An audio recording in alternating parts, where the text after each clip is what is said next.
Welcome to 2-Minute Philosophy. What is the principle of finality? The principle of finality's roots can be found in Aristotle's teleological conception of nature, namely, that nature does nothing in vain. For Aristotle, all things in nature have a telos or end toward which they are ordered. For example, the telos of an acorn is to grow into an oak tree.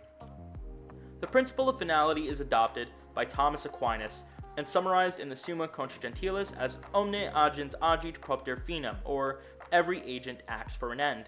This does not mean things always attain their end. Rather, if not hindered by some defect, a thing will tend toward a determinate end.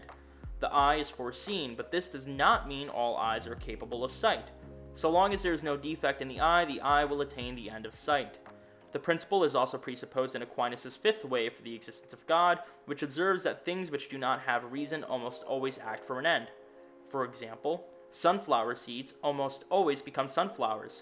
However, because they are not rational, sunflower seeds cannot order themselves to their own end.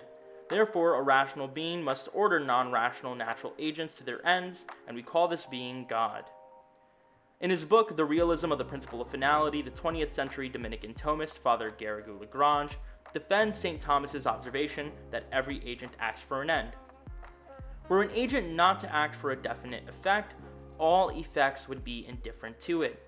Now, that which is indifferent to many effects does not produce one rather than another.